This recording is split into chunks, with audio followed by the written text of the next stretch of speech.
Welcome to AIZEN English. Today I bring you the extraordinary and moving life story of one of the most brilliant human beings to have ever lived, Stephen William Hawking. His journey is not only a testament to the power of human intellect, but also a living example of courage, perseverance, and the refusal to let adversity define one's destiny. Stephen Hawking entered the world on January 8, 1942, in Oxford, England, a date of poetic coincidence, exactly 300 years after the death of the legendary scientist Galileo Galilei. Just as Galileo transformed humanity's view of the cosmos, Stephen would go on to expand our understanding of the universe in ways previously unimaginable. His parents, Frank and Isabel Hawking, instilled in their children an unwavering respect for learning. Frank was a respected medical researcher, and Isabel had a background in philosophy and economics, working as a secretary at a medical institute. Their home was full of books, debates, and intellectual curiosity, creating an environment where questioning the world was encouraged. From a young age, Stephen displayed an insatiable curiosity. He constantly asked questions about how things worked, why the stars shone, and what lay beyond the visible sky.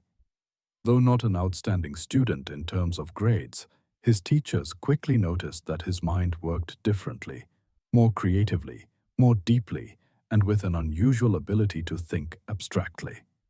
At St. Albans School, Stephen earned the nickname Einstein from classmates, half in jest, half in awe.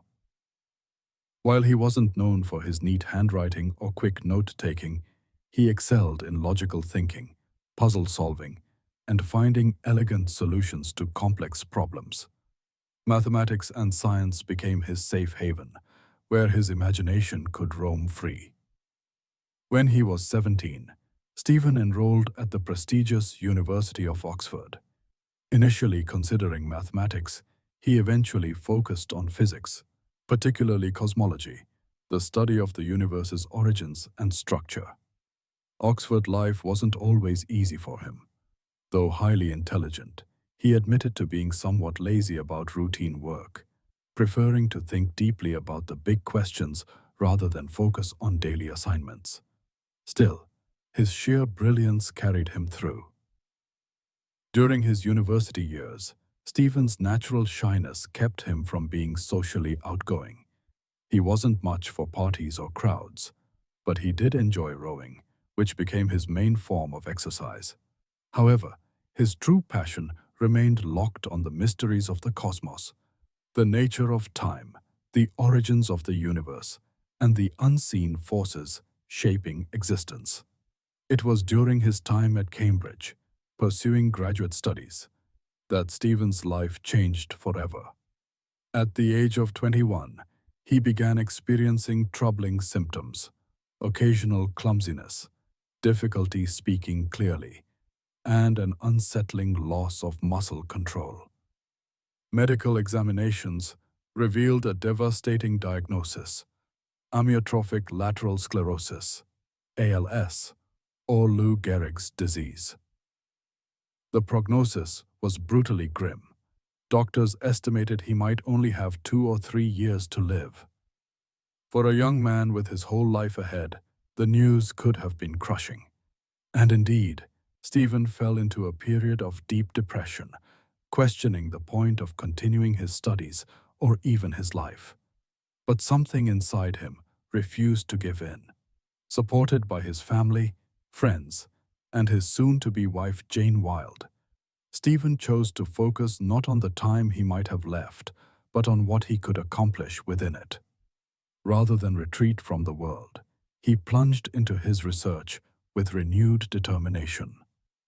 His work on black holes, singularities, and the Big Bang began attracting attention from the scientific community.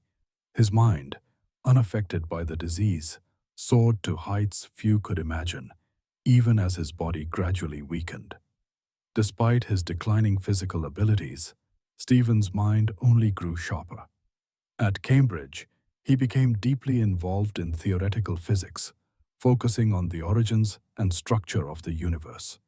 His research into black holes and singularity theorems, developed alongside Roger Penrose, reshaped how scientists thought about space-time. In 1965, he married Jane Wilde, a language student he had met shortly before his diagnosis. Jane's unwavering love and dedication gave Stephen the emotional strength he needed to push forward. Their early years together were filled with both joy and challenge. Joy in building a family, and challenge in adapting to Stephen's progressing illness. The couple would eventually have 3 children, Robert, Lucy, and Timothy, who brought happiness and meaning into his life. As the disease advanced, Stephen lost the ability to walk and began using a wheelchair full-time.